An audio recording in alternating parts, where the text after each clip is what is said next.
Igualmente me confirman si se ve la pantalla, porque a veces no se ve y puede pasar también eso, ¿ya?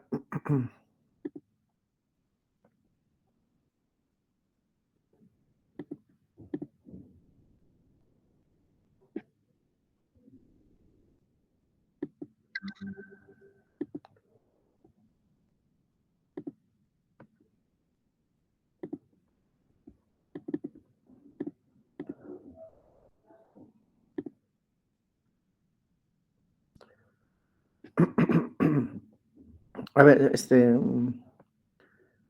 chicos, ¿se ve la pantalla? Sí, doctor. Doctor, se ve. Ya, sí se ve, ¿no? Ya, está bien. Ya. A ver, se ve la pantalla, vamos a proyectar, ¿ya? Ya en el aula virtual ya se registra la asistencia, a qué hora han entrado, a qué hora han salido, ¿sí? Entonces ya no vamos a llamar lista. Ahora vamos a proyectar ya, ¿cómo es esto?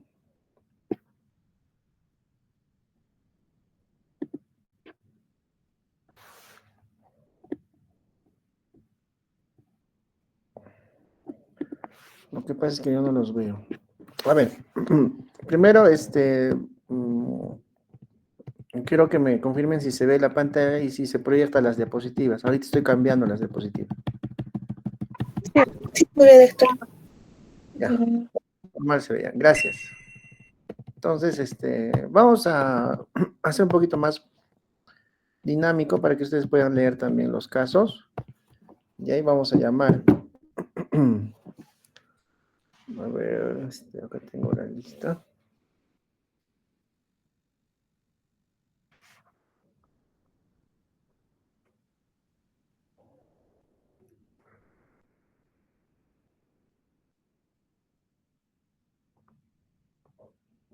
A ver, está Yandira Terrazas.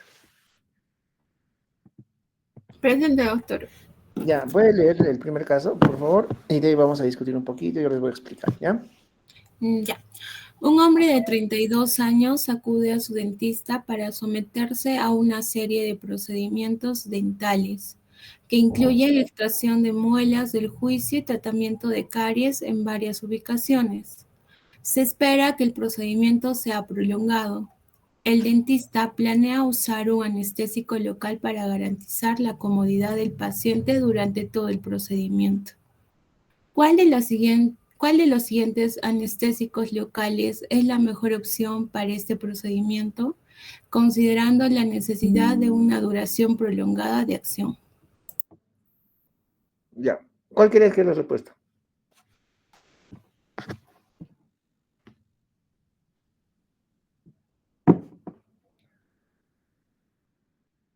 ¿Alguien puede responder? ¿Alguien de la sala? A ver, es que no los veo. Activen nada más su... Ujú. La ve, doctor.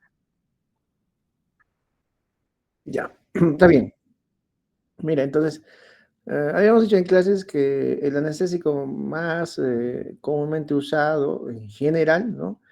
Es la lidocaína. Pero había otros anestésicos locales como la bupivacaína, ¿no? Que también se usa también bastante, pero el más conocido, el más usado es la lidocaína, ¿no? Entre la lidocaína y la bupivacaína hay una diferencia en cuanto al tiempo de inicio de acción y el tiempo en cuanto dura su efecto, ¿no? Entonces, ahora, de los dos grupos recuerda, de los dos grupos de anestésicos locales, los tipo amidas y los tipo ésteres, digamos, se han dejado de lado por sus toxicidades y los de tipo amidas se están usando hoy en día, ¿no? Y recuerden también que los efectos colaterales de la lidocaína, de la bupivacaína también son casi similares, pero uno es mayor que el otro, por ejemplo, en relación a la cardiotoxicidad, a la neurotoxicidad, ¿no? Entonces vamos a, acá, por ejemplo, vemos, a ver, me confirman si se ve el puntero láser, puntito rojo. Sí, Sí, doctor. Doctor, sí se ve. Gracias. Entonces, miren, habíamos dicho que hay un tiempo de inicio de acción En este caso, la latencia, ¿no? El tiempo en que se administra el fármaco hasta el inicio de la acción, o el tiempo de inicio de acción, el tiempo de latencia, se llama, en minutos. Miren, la lidocaína 5 a 10 minutos, ¿no? Claro, eso depende de la vía por la cual vas a usar, ¿no? Porque si vas a usar endovenoso, pues la acción es rápida, ¿no? Aquí estamos hablando como en este caso, de una anestesia vía tópica, ¿no? En este caso dental, ¿ya? Entonces, miren, la mepivacaína 10 a 15 minutos, bupivacaína 20 a 30 minutos, levobupivacaína 10 a 12 y ropivacaína 6. Como mencioné, los más usados son la lidocaína y la bupivacaína, ¿no? Bupivacaína se usa bastante en sala de operaciones y también en procesos odontológicos, pero lidocaína también, ¿no? Por el caso clínico que requiere, digamos, un tiempo de acción más prolongado, ¿no? Porque son muelas de juicio, etcétera, seguramente van a demorar más. Necesitamos un anestésico local que dure más, que tenga una duración, de los más frecuentes, ¿no? De los más frecuentes. Entonces, dentro de estos está la bupivacaína, miren, tú pones y tienes que esperar más o menos 20 a 30 minutos para el inicio de acción, ¿no? Es harto. Y la lidocaína de 5 a 10 minutos. El tiempo de acción más rápido es con la lidocaína, pero el tiempo de duración de su acción, la lidocaína, va de 1 a 2 horas. La bupivacaína, miren, va de 180 hasta 360 minutos, ¿no? En este caso, la respuesta sería bupivacaína, que por su tiempo de acción prolongado versus lidocaína, ¿ya? Listo. Entonces, bupivacaína tiene una acción más prolongada versus lidocaína, ya no se viene para examen. Igualmente demora en actuar versus lidocaína, o sea, su tiempo de latencia o su tiempo de inicio de acción es mayor versus lidocaína, ¿no? Y bupivacaína también es más potente. Miren, la potencia relativa de bupivacaína versus lidocaína, ¿no? 8 y 2, ¿no? También es más potente, tiene un mayor efecto, su tiempo de acción es más prolongado y también su tiempo de inicio de acción también es más prolongado, ¿no? Tanto la lidocaína como la bupivacaína son anestésicos de tipo amidas, ¿no? Los tipos también ya hemos mencionado, pero se han dejado ya están en desuso, ¿no? Por su grado de toxicidad, ¿ya? Siguiente, a ver, vamos a leer, vamos a estar explicando poco a poco. Brian Mora, ¿está? Presente, doctor. Buenas tardes. ¿Puede leer? Buenas tardes, doctor. Claro. Un hombre de 72 años con antecedente de enfermedad coronaria es llevado a emergencias por episodios de palpitaciones y mareos. El electrocardiograma muestra taquicardias ventricular. Se considera el uso de un antiarrítmico. Considerando la condición del paciente, ¿cuál sería el tratamiento arrítmico más adecuado? Antiarrítmico. El tratamiento Perdón, antiarrítmico. antiarrítmico. Ajá. Ya, a ver, las alternativas también ya. Alternativa flecainida oral, infusión intravenosa de lidocaína, verapamilo intravenoso, adenosina intravenosa, digoxina oral. Ya, está bien, gracias. Ahora yo le pregunto, miren, claro, no es un tema, no estamos en arritmias, que lo vamos a hacer después, antiarrítmicos, farmacología cardiovascular, pero hemos mencionado que la lidocaína, ¿qué efecto tiene? O sea, ¿se acuerda, doctor? Cardiotóxico. Sí, doctor, cuando ingresa al flujo, también tiene un efecto Tiene, de... exacto, cardiotóxico, neurotóxico, Pero, ¿no? también tiene una especie de ayuda a mejorar. No es cardioversión, ¿no, doctor? Es una especie de, ¿cómo se Es diría? cardioversión, se llama Sí, ¿no? cardioversión. Cardioversión farmacológica, ¿no? Ajá. Está bien, o sea, tiene un efecto antiarrítmico la lidocaína, es lo que trata de decir vuestro compañero. Gracias, doctor.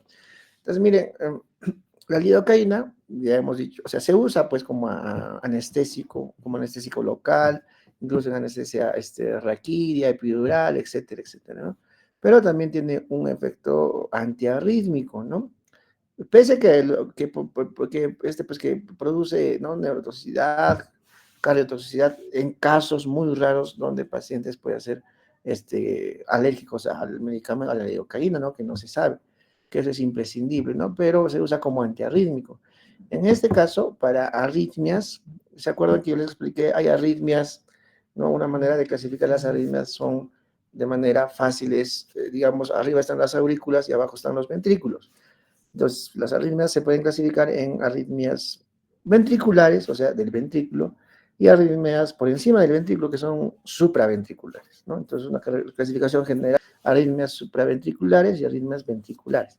La lidocaína se usa, no es de elección, ¿no? Porque en los esquemas de la SLS, todos esos, ¿no? Del RCP, de todas estas arritmias, no está como elección, ¿no? Pero sí puede ser como tercera línea, ¿no? Hasta segunda línea.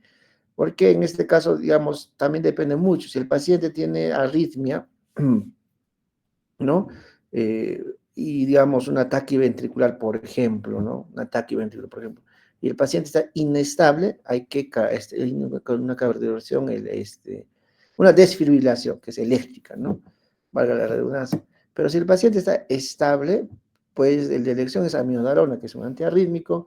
Pueden usar también lidocaína, ¿no? Entonces, acá dice un hombre de 72 años con antecedente de enfermedad coronaria, tiene antecedente de enfermedad coronaria cualquiera, es llevado a emergencia por vía de palpitaciones y probablemente tiene una taquiarritmia, ¿no? Y mareos.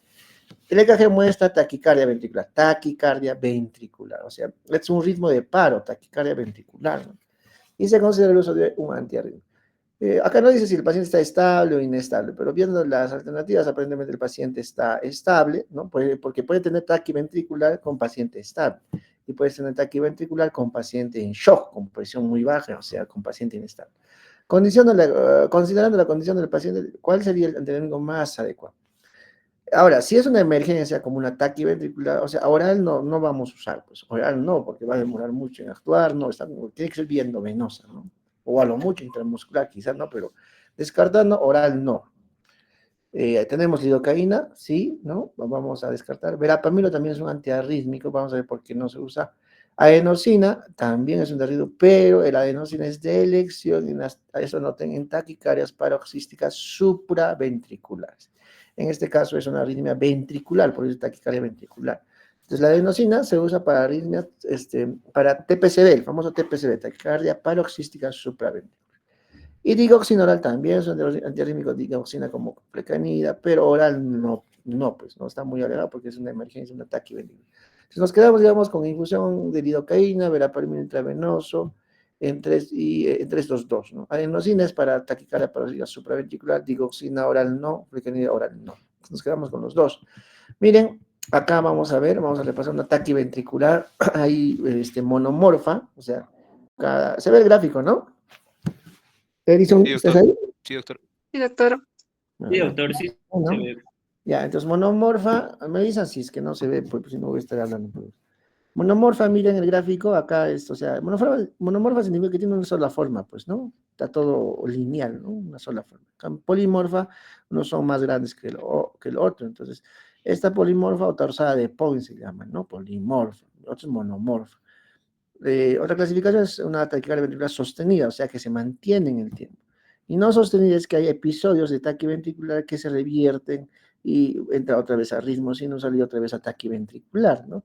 Finalmente, la taquiventricular es es un ritmo de paro, peor aún si es una fibrilación ventricular. Las fibrilaciones ventriculares con las taquiventriculares se diferencian en la frecuencia cardíaca, ¿no? Más de 200, ¿no? Es una fibrilación ventricular, menos de 200, 150 es un ataque ventricular, ¿no? Con esas características, polimorfa o monomorfa, sostenida o no sostenida.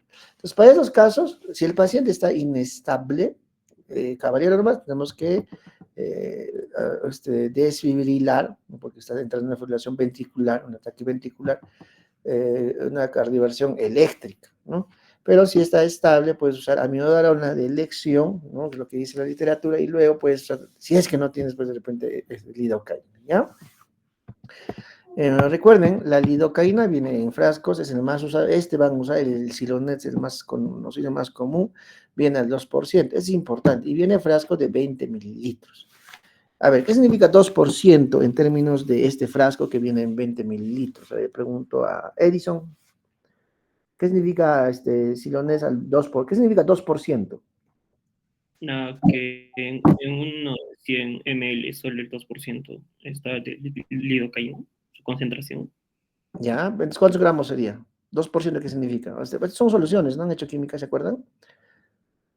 2% está bien, cerca, más o menos. 2% significa que hay 2 gramos de lidocaína en 100 mililitros. Eso significa 2%. Por ejemplo, cuando me hablan de cloruro de sodio al 9 por mil o al 0.9%, que es lo mismo, significa que hay 0.9 gramos de cloruro de sodio en 100 mililitros. Si me hablan de cloruro de sodio al 20%, por ejemplo, quiere decir que hay 20 gramos de cloruro de sodio en 100 mililitros, es 20%.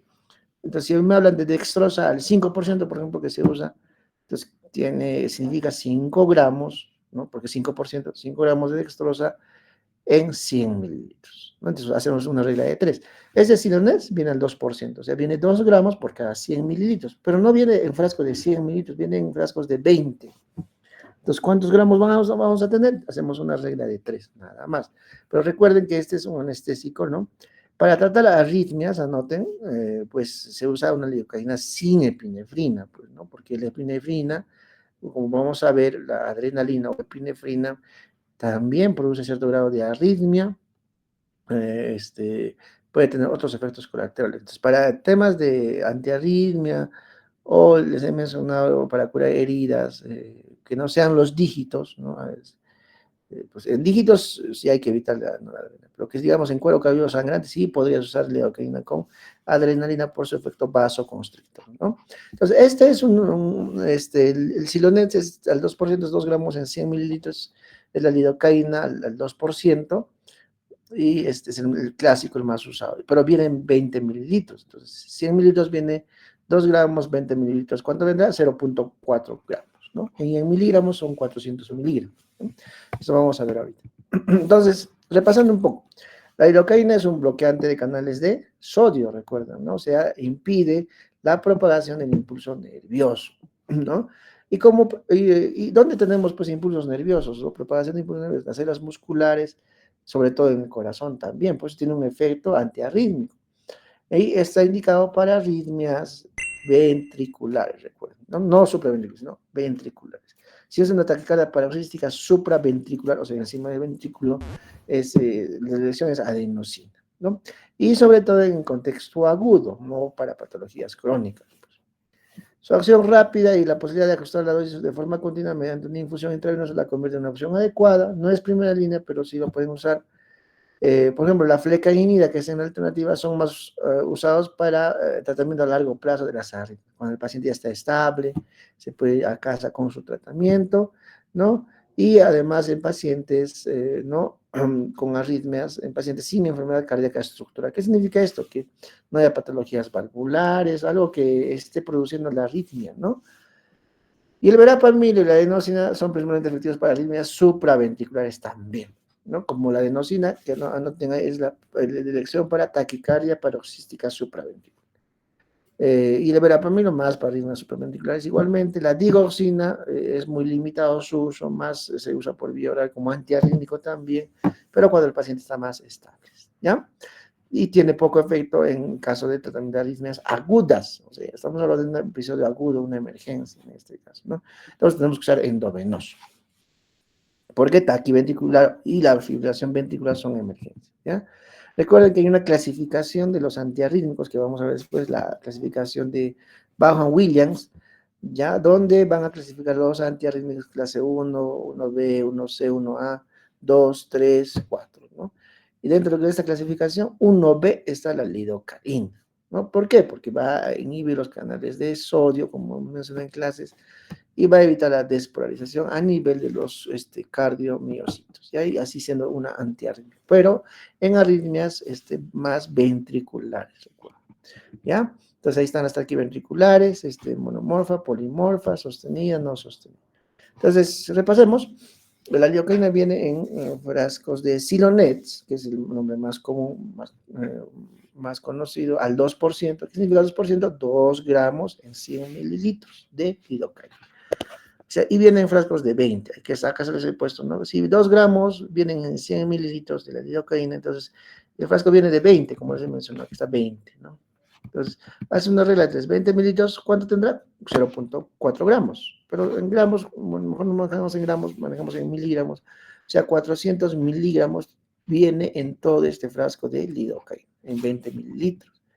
Entonces, las dosis, esto sí grábenselo por favor para el examen, las dosis para las arritmias ventriculares, por ejemplo, taquicardia ventricular con paciente estable, porque si está inestable, hay que hacer una coordinación eléctrica. La dosis es flechita, acá dice no es mayor, sino flechita, es 1 miligramo en general por kilo. A ver, por ejemplo, Edison, ¿cuánto pesas? Ya, 70. ¿70? Sí. Ya, entonces, si fuera 1 miligramo por kilo, si estás con un ataque ventricular de emergencia, ¿cuánto más o menos te correspondería de lidocaína, si quieres dar por viendo menos? 70 70 miligramos. miligramos, ¿no? Ya, entonces, ¿la ampolla viene de cuánto? Toda la ampolla de lidocaína, ¿de cuánto viene, Edison? De 20. En 20 mililitros, pero ¿de cuántos miligramos? Porque tú necesitas 70 miligramos. De 400. 400 miligramos. Entonces, 70 miligramos era cuánto? ¿No? Divides 400 entre 70 y te sale pues la cantidad de ml. Entonces, por ejemplo, acá les he puesto, ¿no? Si el paciente pesa 60 kilos, ¿no? Que es un estándar, entonces, si es a 1 miligramo por kilo, requiere 60 miligramos de lidocaína, viéndonos en bolo, ¿no? En ese momento no lo diluyes, ya después si quieres con una infusión lo puedes diluir en cloruro de sodio, pero en ese momento le pasas en bol, staff, ¿no? No tan rápido tampoco, ¿no? Pero le pasas staff. Entonces, 60 miligramos, ¿no? Y si 400 miligramos vienen 20 mililitros, 60 miligramos, ¿cuánto vendrá? ¿No? Entonces, lo que equivale sacando regla de 3 a 3 mililitros de lidocaína, ¿no? Al 2%. Entonces, lo que ustedes tienen que indicar es en mililitros, porque si van a indicar en miligramos, las licenciadas pues, no saben, ¿verdad?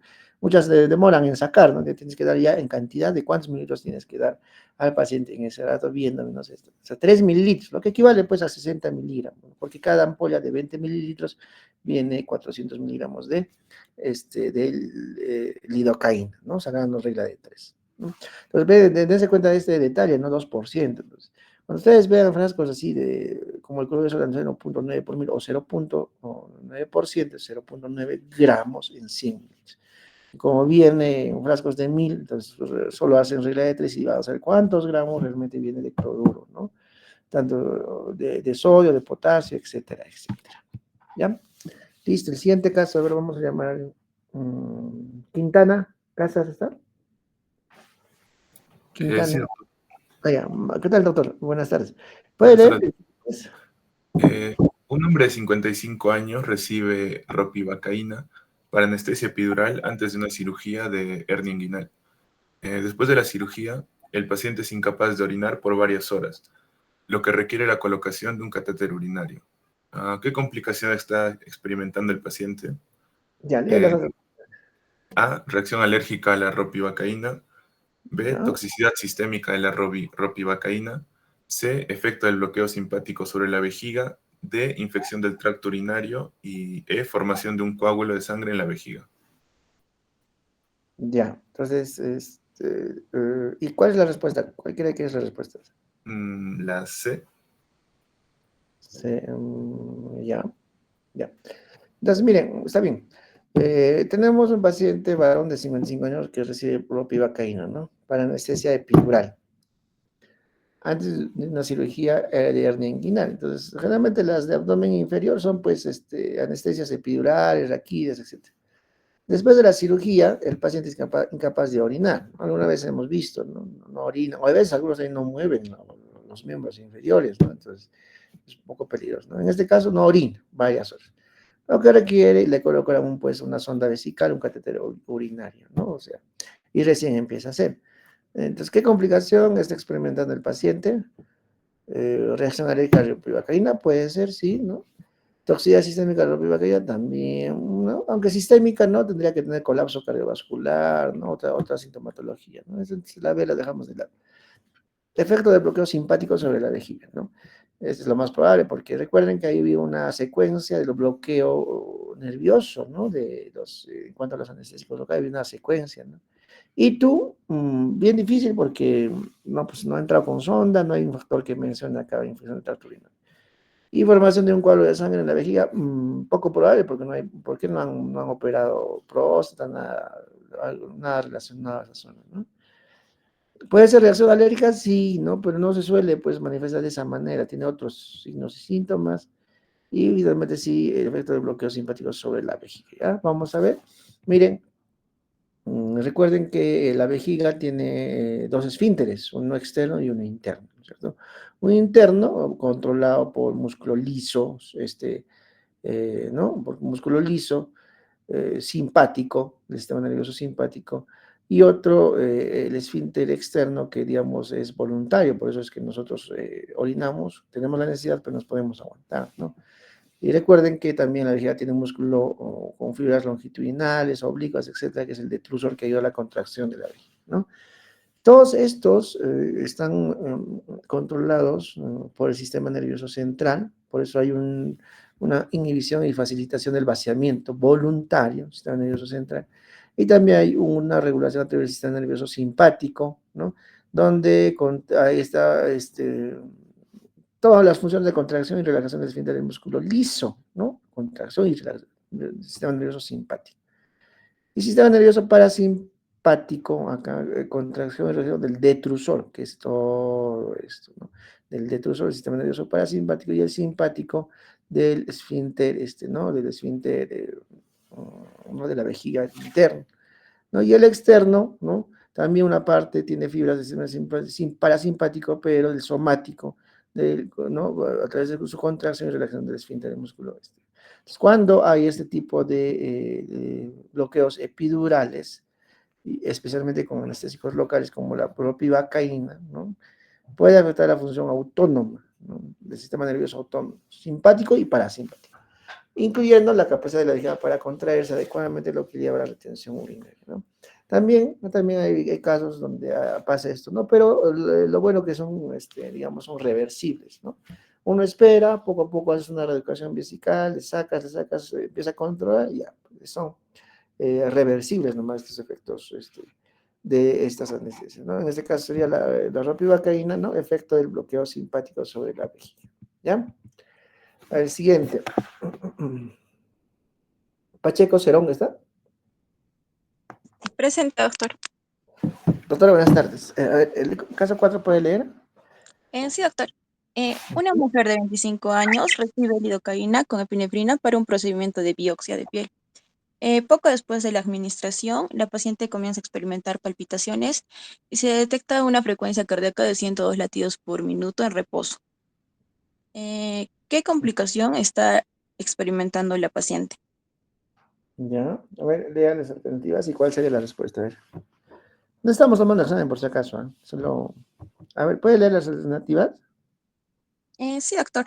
A ver. Bueno, dice reacción alérgica a la lidocaína, B, toxicidad sistémica a la lidocaína, efecto de la epinefrina añadida a la lidocaína, hiperventilación y hipotensión ortostática. ¿Y cuál sería más o menos? Según lo que o algo relacionado. La C, doctor, efecto de la epinefrina añadida a la lidocaína. Ah, sí, ya. Ya, entonces, miren, también hemos dicho, ¿no? Los anestésicos locales como la lidocaína se le administra, o a veces vienen combinado con adrenalina o epinefrina, y otros sin epinefrina, ¿cierto? Por ejemplo, en las arritmias hemos dicho que usamos sin epinefrina, porque pues la adrenalina puede ser proarrítmico, hasta lo complica al paciente en un ataque ventricular, ¿no? Entonces, pero para, por ejemplo, hacer suturas de heridas, ¿no? Por ejemplo, de cuero cabelludo, que les mencioné, que sangran bastante, que son los más sangrantes, puedes usar lidocaína con epinefrina. ¿Por qué se agregaba epinefrina? ¿Se acuerdan? Porque había un efecto vasoconstrictor, ¿no? De esa zona, por ende el anestésico se mantenía más en el tejido y no se absorbía de manera tan rápida al torrente sanguíneo, porque había vasoconstricción, ¿no? O sea, como que cerraba el drenaje, ¿no? Entonces, por eso es que duraba más un poco la lidocaína con epinefrina. Sin embargo, esa epinefrina no se queda y pasa pues el torrente sanguíneo, ¿no? No se queda ahí nomás, a la circulación sistémica. Y como la epinefrina es un vasoconstrictor potente, ¿no? Y tiene un efecto inotrópico positivo, va a producir incluso aumento de la frecuencia cardíaca, mayor contracción del corazón, e incluso puede generar picos de hipertensión arterial. Y si es que hay RAM o reacciones alérgicas, incluso puede llegar al shock, ¿no? O sea, es contraproducente, pero sí podría en casos muy, muy raros. Pero normalmente la epinefrina produce aumento de la presión, aumento de la frecuencia cardíaca, mejora la contracción cardíaca, ¿no? Entonces, en este caso, ¿qué complicación está experimentando la paciente? Reacción alérgica a la lidocaína, no, habría shock, ¿no? Un poquito de shock, no dice, ¿no? Acá dice, comienza a palpitar, y se detecta una frecuencia cardíaca de 102, ¿no? Toxicidad sistémica de la lidocaína, puede ser también, pero la más probable puede ser este efecto de la epinefrina añadida a la lidocaína, ¿no? También puede ser toxicidad sistémica, ¿no? La toxicidad, ¿no? Puede ser relativo. Pero como está el caso guiando un poco más a la epinefrina, pues la realidad sería el efecto de la epinefrina añadida a la lidocaína.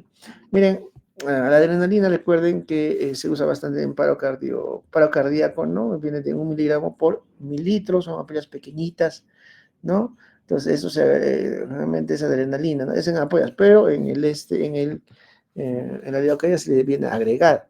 Recuerden, la adrenalina es también tiene un efecto proarrítmico, arritmias, puede producir bloqueo AB de segundo, tercer grado, ¿no? Etcétera, etcétera. ¿Ya? Entonces, la adrenalina no se olviden, ¿ya? Entonces, recuerden que la lidocaína viene con epinefrina justamente para mejorar su efecto, para que tenga una acción un poco más prolongada, no se absorba de manera rápida, pero la epinefrina a la par puede producir pues taquicardia, un poco de sudoración, un poco de presión elevada, etcétera, etcétera, ¿ya? Listo. El siguiente caso está Ugarte Vargas. Sí, doctor. Buenas tardes. Buenas tardes, doctor. Ugarte Vargas, doctora Cristel, ¿no? Sí, doctor. ¿Puede leer? Sí. Un paciente de 50 años acude al consultorio de cirugía general por emergencia para una reparación de una herida cortante en el dedo. Durante la administración de anestesia local con lidocaína al 2% con epinefrina, uno Uno en 100.000. Uno de 100.000 en el sitio de la lesión, el paciente informa de dolor intenso en el dedo meñique de su mano izquierda. Al inspeccionar se observa palidez, cianosis y pérdida de la sensibilidad en el dedo. La necrosis digital es diagnosticada. ¿Cuál de las siguientes opciones es una causa potencial de la necrosis digital en este paciente? ¿Ya? A ver, lea las alternativas. Alternativa A, trombosis arterial por efecto vasoconstrictor de la epinefrina. Alternativa B, reacción de hipersensibilidad de la lidocaína. Alternativa C, infección bacteriana secundaria a la inyección de anestésico. Alternativa D, lesión nerviosa directa durante la inyección. Alternativa E, efecto tóxico sistémico de la lidocaína. ¿De cuál crees que sea, digamos, el más que se acerque, digamos, al caso? Bueno, en los espacios interdigitales la epinefrina causa necrosis. Supongo yo por su efecto vasoconstrictor. ¿Podría ser la A? Ya, está bien. Entonces recuerden, otra vez vuelvo a repetir, ¿no? Hay presentaciones con epinefrina y sin epinefrina. Si hay lesiones distales, dígitos, oreja, también no se olviden, ¿no? La oreja, se evita...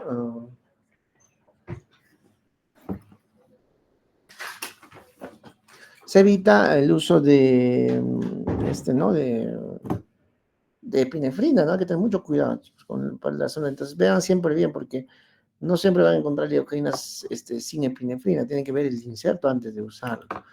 Entonces, puede ser, bueno, no todos tampoco pueden reaccionar así, o sea, no todos, no es una norma tampoco.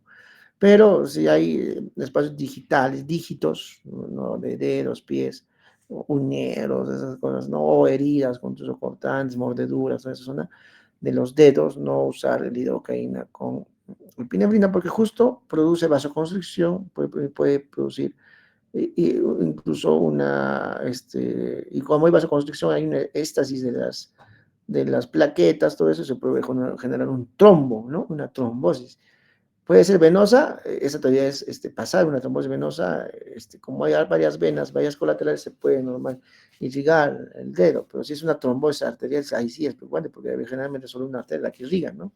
Entonces, si hay una trombosis, en este caso del dígito, y empieza a haber cianosis, empieza a haber incluso necrosis rapidito, y pues ese dedo hay que amputar, ¿no?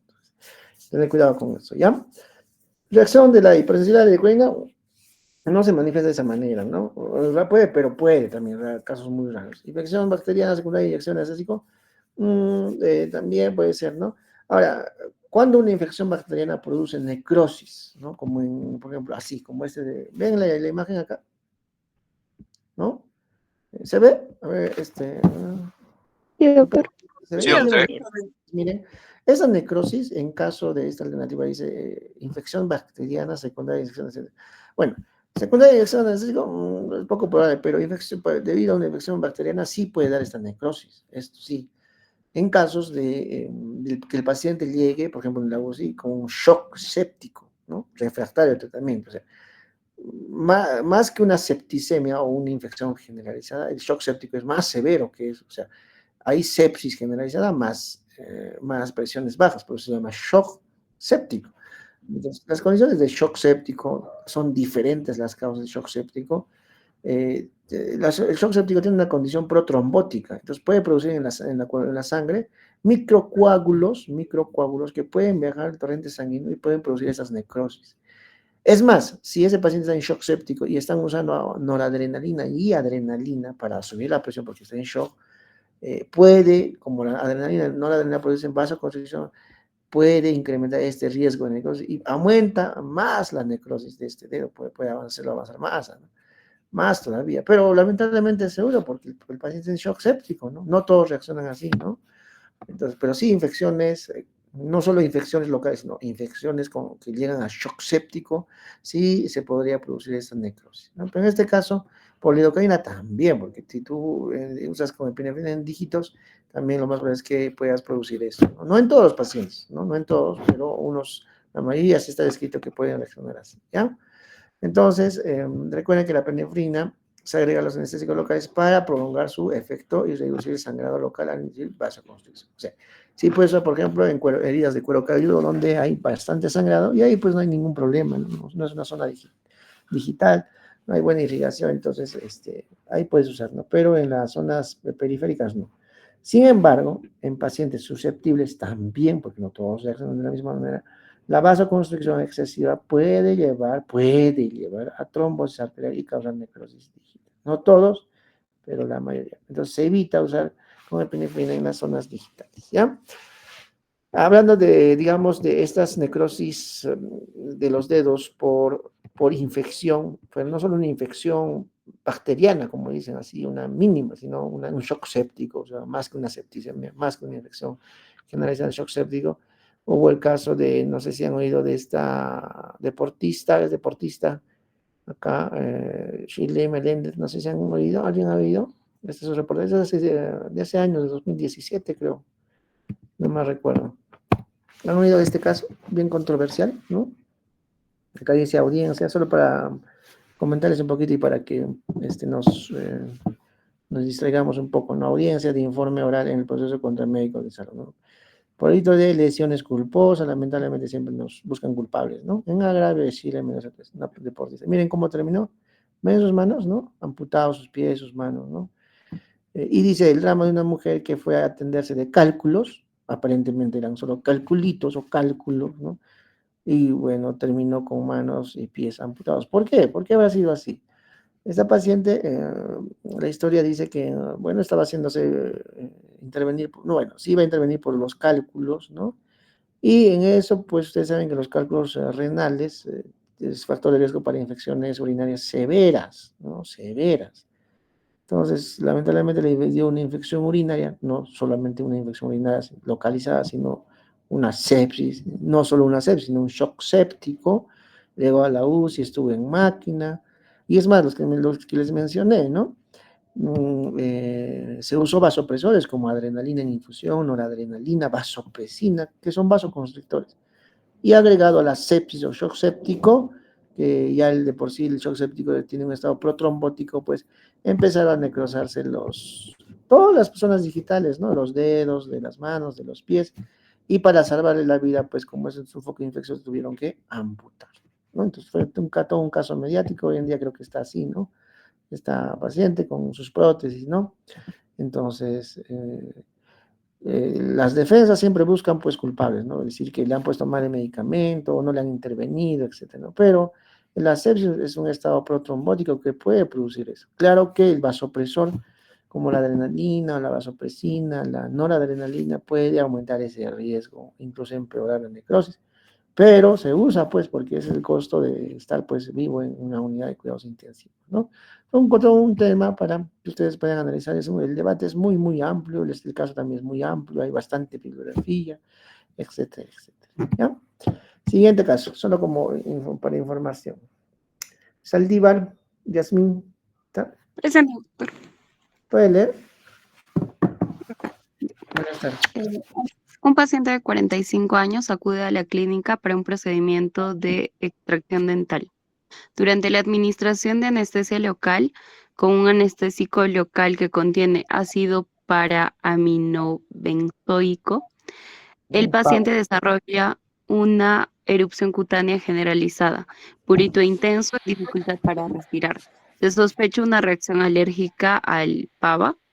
¿Cuál de las siguientes afirmaciones sobre el ácido paraaminobenzoico es correcta en este contexto? A ver. El Pues, PAVA se agrega. Ok, doctor. Continúe. El PAVA se agrega a los anestésicos locales para aumentar su efectividad anestésica. La reacción alérgica del PAVA es común y generalmente leve. El PAVA es un componente común en los analgésicos locales tipo amida. La alergia al PAVA puede provocar síntomas cutáneos, respiratorios y sistémicos, y la desensibilización al PAVA se logra generalmente con una sola exposición. Ya, a ver, ¿qué opinas? Recuerdan que hemos hablado del ácido paraaminobenzoico, y recuerdan que la clasificación de anestésicos locales en amida y tipo éster, el metabolismo es diferente, ¿no es cierto? Tanto de las amidas como los ésteres. Entonces, ¿cuál sería la respuesta, más o menos? A grandes rasgos, ¿qué cree usted que es la respuesta? Podría ser la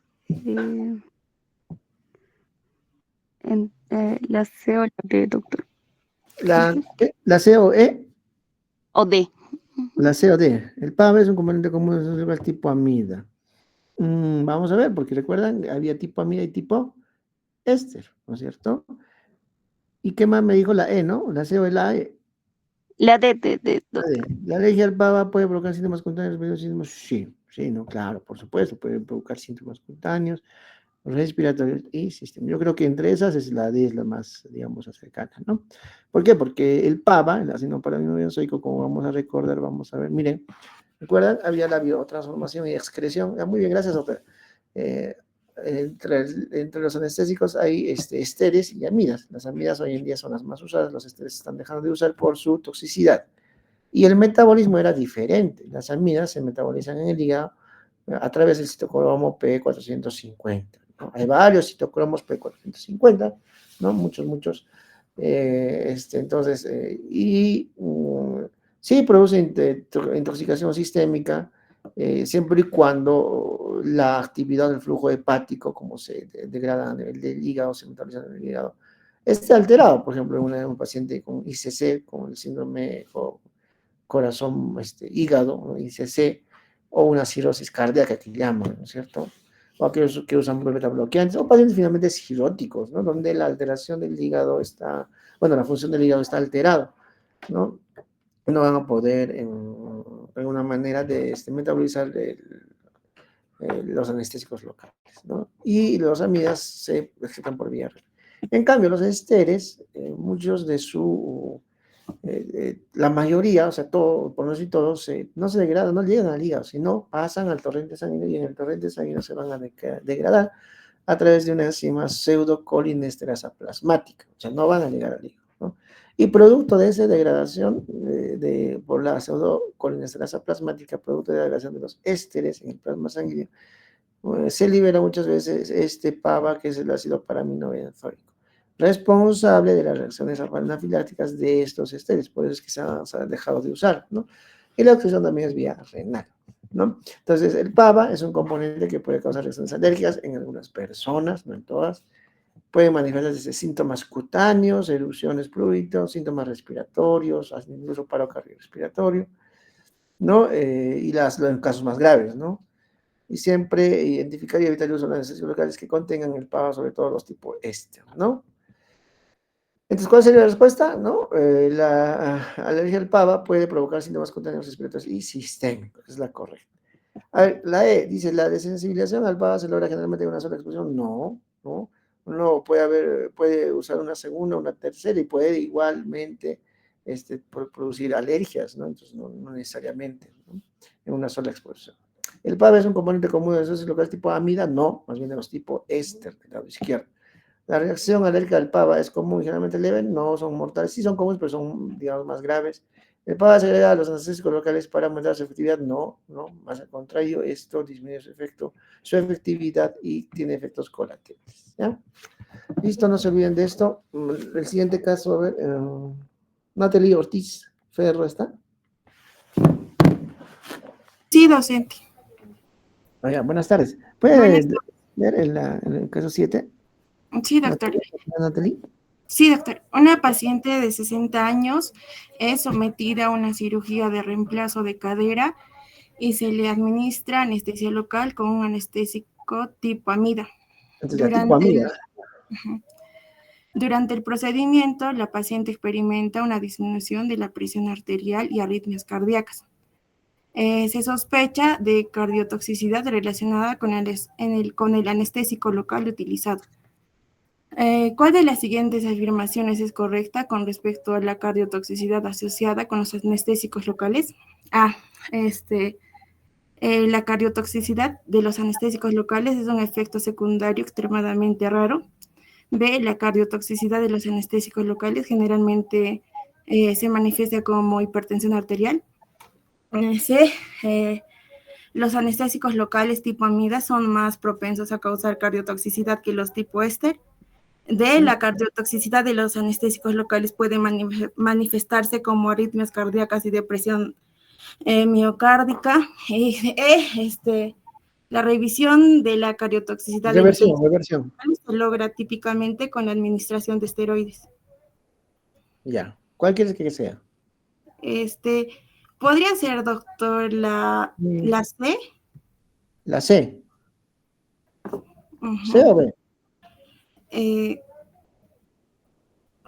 C, doctor. Ya, a ver, vamos a ver. Los anestésicos locales tipo amida son más propensos a causar cardiotoxicidad que los tipo éster. Ahorita vamos a ver. La D, la cardiotoxicidad de los anestésicos locales puede manifestar con arritmias cardíacas y presión miocardial, sí.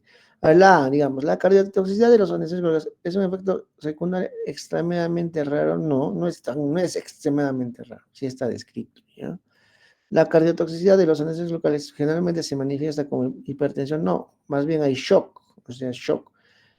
Pero también, o sea, podría, o sea, manifestar con hipertensión, pero más es con shock, ¿no? Hipotensión. Los anestésicos locales tipo amida son más propensos a causar cardiotoxicidad que los tipo éster. Ya vamos a ver. La cardiotoxicidad de los anestésicos locales puede manifestar como arritmias cardíacas, sí. La D, doctor, sería la D. Y depresión miocárdica, sí, D, ¿no? Yo creo que está en la D, la C también puede ser, ¿no? Vamos a ver, la D también está ahorita, ¿no? Los demás no, la A no, la B tampoco, la C, ¿no? Ambos tienen neurotoxicidad y cardiotoxicidad en diferentes grados. La D también, ¿no? Creo que la D se acerca más. Y la reversión de la cardiotoxicidad de los anestésicos locales se logra típicamente con el de esteroides. No, esto es tratamiento de soporte, no esteroides, sino soporte, oxígeno, todo lo que es tratamiento de soporte, ¿no? Si le falta oxígeno, ¿soporte qué quiere decir? Si le falta oxígeno, le pones oxígeno, si hace paro, hace RCP, si hace falla ventilar, le intubas, es todo un tratamiento de soporte, ¿no? Soporte ventilatorio, hemodinámico, etcétera, etcétera, ¿no? Entonces,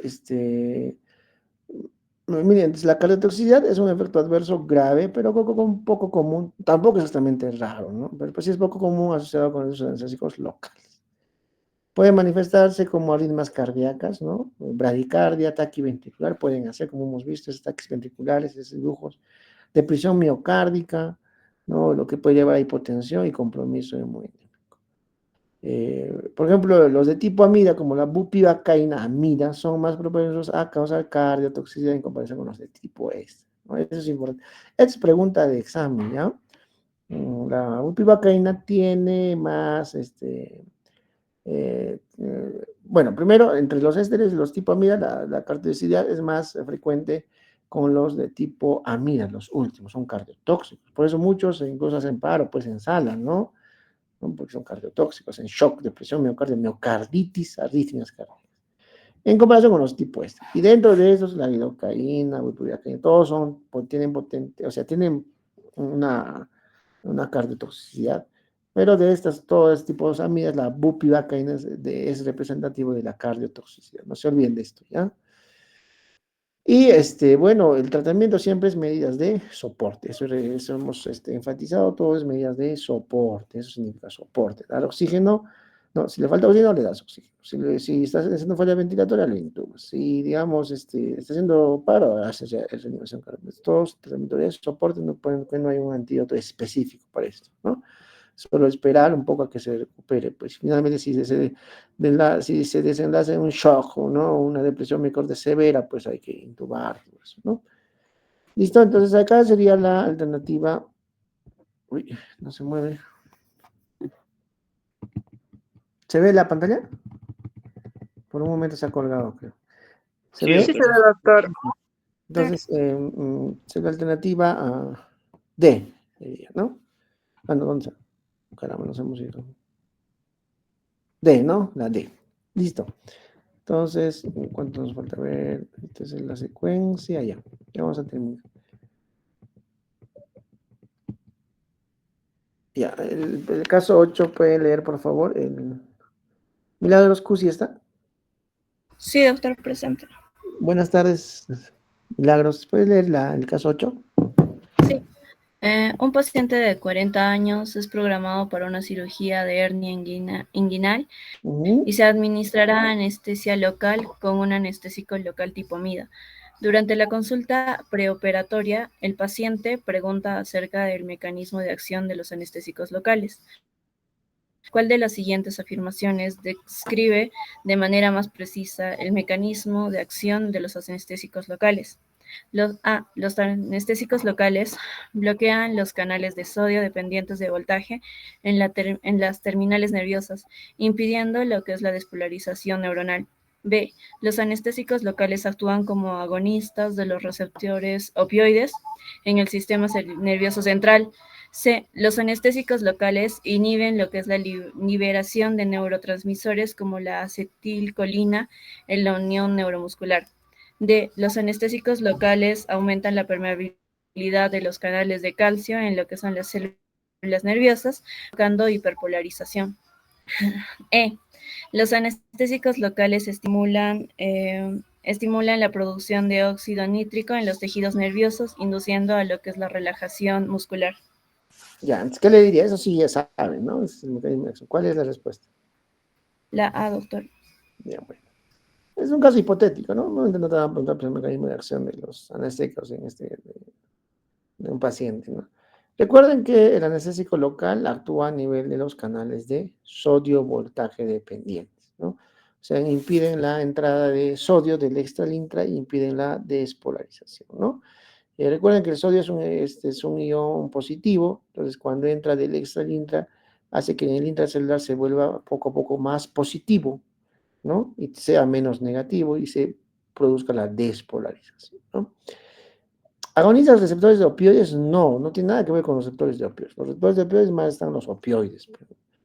¿Inhiben liberación de neurotransmisores? No, tampoco. No tiene nada que ver con la liberación, inhibición de neurotransmisores, ¿no? Los anestésicos locales aumentan la permeabilidad de canales de calcio en las células nerviosas, provocando hiperpolarización. Vamos a ver, porque recuerden que también tiene un efecto sobre canales de calcio y potasio, ¿no es cierto? Los anestésicos locales estimulan la producción de óxido nítrico en tejidos nerviosos, induciendo relajación muscular. ¿No? No, ¿ya? Entonces, miren, la respuesta más común es la que los anestésicos locales bloquean los canales de sodio voltaje dependientes, ¿ya?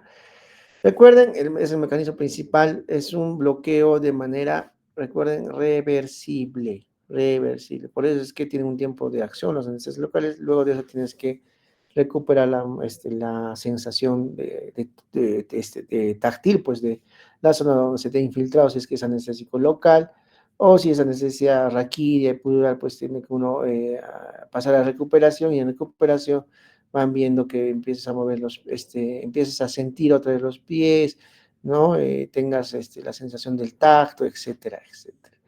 Y al bloquear esos canales impiden la entrada de sodio a la neurona, ¿no es cierto? Lo que impide su despolarización. No, recuerden que esto de la anestesia en el área afectada no debe afectar la conciencia del paciente, porque si afecta la conciencia del paciente, pues no estamos bien, ¿no? No debe afectar el estado del Glasgow o la conciencia, ¿no? Por eso en las cesáreas, en todas las demás intervenciones infraabdominales, pues están despiertos los pacientes, ¿no? No tienen por qué estar inconscientes, a menos que se le pongan un anestésico inhalatorio como el que hayan expuesto, ¿no? Recuerden, el canal de sodio, aquí está, ¿no? La anestesia local era, ¿no? Pasaba la membrana celular, acá recién se ganaba, recuerden, un protón, y la forma iónica se unía al canal e inhibía el paso del sodio, ¿no? Había otra vía acá, a través de la transmembrana, donde el fármaco directamente atravesaba el canal, ¿no es cierto? Entonces había varias vías que ya hemos visto. 9, caso 9, ya para avanzar. A ver, Valerie Bandera está. Valerie Bandera. Valerie Bandera está. Valerie Bandera no está. Falta. Valerie Bandera. ¿Está o no está, Valerie? Chicos, Edison, ¿se me escucha? Sí se escucha, doctor. Está escribiendo por el chat. ¿Valerie está? Doctor, perdón, no podía activar mi micro. ¿Está o no está? Sí está. Sí está, doctor. Ya, entonces su micro creo que está mal. Ya. Problemas de... Doctor, ya lo solucioné, creo. ¿Me puede escuchar? Disculpe. 9. ¿Puede leer, doctora? Sí, doctor. Un paciente de 55 años está programado para una cirugía de artroscopia de rodilla y se le administra anestesia regional con un anestésico local en el espacio interarticular. Durante la preparación preoperatoria, el paciente pregunta acerca de la secuencia del bloqueo de los anestésicos locales. ¿Cuál de las siguientes opciones describe de manera más precisa la secuencia típica del bloqueo de los anestésicos locales en un nervio periférico? Ya. A. Bloqueo primero de la sensibilidad térmica, seguido por la sensibilidad táctil y finalmente la sensibilidad dolorosa. B. Bloqueo primero de la sensibilidad dolorosa, seguido por la sensibilidad térmica y finalmente la sensibilidad táctil. C. Bloqueo primero de la sensibilidad táctil, seguido por la sensibilidad térmica y finalmente la sensibilidad dolorosa. D. Bloqueo simultáneo de la sensibilidad dolorosa y la sensibilidad táctil, seguido por la sensibilidad térmica. Y D. Bloqueo simultáneo de la sensibilidad térmica y la sensibilidad dolorosa, seguido por la sensibilidad táctil. Listo. ¿Cuál cree que es la respuesta?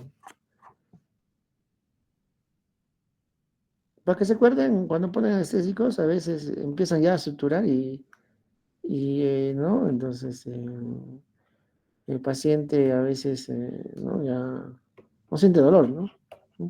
¿Cuál sería la respuesta, doctora? La B, doctor. ¿La B? Bloqueo primero de la secuencia dolorosa, periférica y táctil. Ya, vamos a ver, ya, ahorita. No. Vamos a ver. Pues la E. ¿No? El bloqueo simultáneo. Simultáneo no, es siempre secuencial. Entonces, todo lo que es simultáneo, no.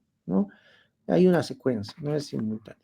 Claro, puede haber dos no simultáneos, pero de diferentes, no, digamos, de tipo de sensibilidades diferentes, ¿no? Pero simultáneos no. Vamos a ver, miren. Acá está, ¿no? En general, miren, en resumen, la secuencia típica de bloqueo de los anestésicos locales de un nervio primero comienza en el bloqueo de sensibilidad dolorosa, ¿no? Dolorosa. ¿Recuerdan cuando se suturan? No sé si, bueno, han visto que si suturan, el paciente muchas veces cuando están suturando siente que le están cosiendo incluso, ¿no? Pero no le duele, no le duele, ¿no? Pues quiere decir que primero ha desaparecido ya el dolor, la sensibilidad dolorosa, seguido de la sensibilidad térmica, y al último, ¿por qué sigue sintiendo que le están dando? El tacto, ¿no? El tacto, para que se acuerden, ¿no? Entonces, por eso a veces, cuando ponen anestésico local, tienes que esperar un poquito, recuerda la lidocaína 5 a 10 minutos, ¿no? A los 3 minutos a veces ya están suturando, ¿no? Puede ser también que en algunos pacientes les haga efecto rápido, ¿no? Pero por eso dicen, ¿no? Va a sentir, pero no le va a doler, ¿no? Porque el tacto es el último en desaparecer y el dolor ya no siente. Pues, entonces, el dolor, sensibilidad térmica y táctil. ¿Cuál sería la respuesta? Con eso. La B. Ya. Ya, ¿la B? La B, ¿no? Está bien, ¿no? Dolor, después al último el tacto y después antes térmico, ¿no? Por eso sienten pues a veces cierta sensación, ¿no? Listo, entonces miren, bloqueo siempre hay simpático, vasodilatación periférica y aumento de la temperatura inicialmente, pérdida de sensibilidad dolorosa y térmica, pérdida de la propiocepción, pérdida de sensación del tacto y presión y bloqueo motor, ¿no? Listo. Conciencia, no. Siguiente. Dayana Ferro, ¿está? La doctora Dayana. Sí, doctor. Ya, buenas tardes, doctor. El caso 10, ya creo que vamos a... Ya, 10. Para terminar. Una paciente de 30 años está aprobada para un procedimiento de cirugía reconstructiva de mama y se le administra anestesia local con un anestésico local tipo éster. Durante la evaluación preoperatoria, el paciente pregunta acerca del metabolismo del anestésico local tipo éster. ¿Cuál de las siguientes afirmaciones describe de manera más precisa el metabolismo del anestésico local tipo éster? A. Los anestésicos locales tipo éster se metabolizan principalmente en el hígado a través de las enzimas colinesterasas. B. Los anestésicos locales tipo éster se metabolizan principalmente en el hígado a través de la enzima acetilcolinesterasa. C. Los anestésicos locales tipo éster se metabolizan principalmente en el plasma sanguíneo a través de la enzima pseudocolinesterasa. D. Los anestésicos locales tipo S se metabolizan principalmente en el riñón a través de la enzima colinesterasa. Y E. Los anestésicos locales tipo S se excretan sin metabolizar a través de lo que van a hacer, a través de lo que es el hígado. Doctor, los anestésicos locales, la C, doctor. Ya, los anestésicos locales tipo éster se metabolizan en plasma sanguíneo a través de enzimas. Está bien, ¿no? Ya hemos repasado, ¿no? Aquí está, ¿no? Las amidas se metabolizan en el hígado, ¿no? Por eso es que pacientes cirróticos, por ejemplo, van a tener un metabolismo pobre de estos anestésicos y los ésteres pasan al plasma sanguíneo y se van a degradar en el plasma y dicho sea de paso van a liberar el ácido paraminobenzoico, que es responsable de reacciones anafilácticas. Entonces, recuerden que los tipo éster, ¿no? Se metabolizan principalmente en el plasma sanguíneo, a la enzima pseudocolinesterasa, ¿no? Y puede liberar el ácido paraminobenzoico y la velocidad de los anestésicos, la velocidad del metabolismo del anestésico local tipo éster puede variar entre individuos, ¿no? Es variable también, y puede influir en la duración y la intensidad de la acción del anestésico local administrado, ¿ya? Listo, esto ya hemos repasado, esto ya está, entonces acá, y finalmente esto, ¿ya? Este caso, a ver, ¿cuál sería la respuesta? Los anestésicos locales tipo éster se metabolizan principalmente en el plasma sanguíneo a través de la enzima pseudocolinesterasa. Ya está. 11. A ver, Vanessa Hualpa, ¿está? Vanessa Hualpa. Sí, doctor. Buenas tardes. El caso 11. Ya, doctor. Un paciente de 45 años está programado para un procedimiento de extracción dental y se le administrará anestesia local con prilocaína al 3% con feliprecina. Durante la administración del anestésico local, el paciente comienza a desarrollar cianosis, taquipnia y confusión. Se sospecha de metahemoglobinemia asociada a la prilocaína. ¿Cuál de las siguientes afirmaciones describe de manera más precisa la relación entre la prilocaína y la metahemoglobinemia en este paciente? A. La prilocaína es un agente reductor que puede revertir la metahemoglobinemia inducida por otros anestésicos locales. B. La prilocaína puede oxidar la hemoglobina convirtiéndola en metahemoglobina, lo que reduce la capacidad de transporte del oxígeno de la sangre. C. La feliprecina, un vasoconstrictor, agrega a la prilocaína, es el agente responsable de inducir la metahemoglobinemia en este caso. D, la metahemoglobinemia inducida por prilocaína es un efecto secundario extremadamente raro y poco documentado en la literatura médica. E, la metahemoglobinemia causada por prilocaína se resuelve de forma espontánea sin necesidad de intervención médica. Ya, ahí nomás. Creo que esto lo hemos mencionado en clases, ¿no? Hay ciertos anestésicos, como la prilocaína, que puede producir metahemoglobinemia, ¿no? O sea, esto se produce por la degradación de este anestésico local y va a oxidar la hemoglobina y se va a producir la metahemoglobinemia. Dicho sea de paso, esta metahemoglobinemia también se produce por intoxicación con monóxido de carbono, ¿no? Y esta metahemoglobinemia no va a transportar el oxígeno en la sangre, o sea, va a tener una repulsión por el oxígeno, no va a transportar adecuadamente y el paciente va a morir por hipoxia, ¿no? Hipoxia incluso tisular. Entonces, esta metahemoglobinemia está más asociada a la degradación y al uso de la prilocaína, por eso que se ha sacado del mercado. Entonces, ¿cuáles de las informaciones describen de manera más precisa? Entonces, ¿la prilocaína es un agente reductor que puede revertir? No, más bien produce metahemoglobinemia. La B, la prilocaína puede oxidar la hemoglobina, sí, convirtiendo en metahemoglobina, lo que reduce la capacidad de transporte de oxígeno en la sangre. Esa. La felipresina, así como la vasopresina, la adrenalina y noradrenalina, son vasopresores, que también antes se agregaba a los anestésicos como la felipresina, solo que comparado con adrenalina, la felipresina tuvo mayor efecto colateral versus adrenalina. Entonces ya también no se usa, ¿no? Entonces, la felipresina, un vasoconstrictor agregado a la prilocaína, sí, se puede agregar. ¿Es el agente responsable de inducir metahemoglobinemia? No, sino en sí quien induce la metahemoglobinemia es el anestésico local, en este caso la prilocaína. La metahemoglobinemia inducida por prilocaína es un efecto secundario extremadamente raro y poco documentado. No, sí es raro, pero sí está documentado, ¿no? La metahemoglobinemia causada por la prilocaína se resuelve de forma espontánea. Sí, es el tratamiento de soporte, pero que hay que dar un antídoto y sí requiere intervención médica. No es que se resuelva así nomás, ¿ya? Caramba, ya con Entonces, la prilocaína puede causar metahemoglobinemia. Al oxidar la hemoglobina, el cual interfiere con el transporte de oxígeno.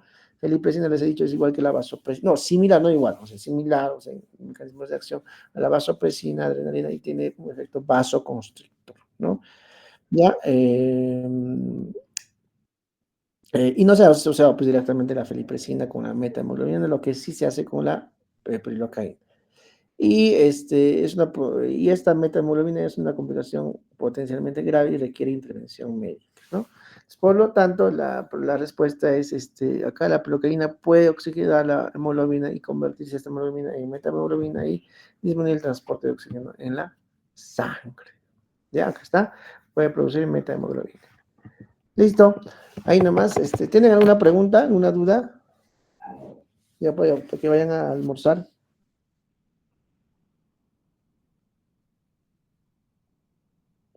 Ya, no habiendo dudas ni preguntas, nos quedamos ahí.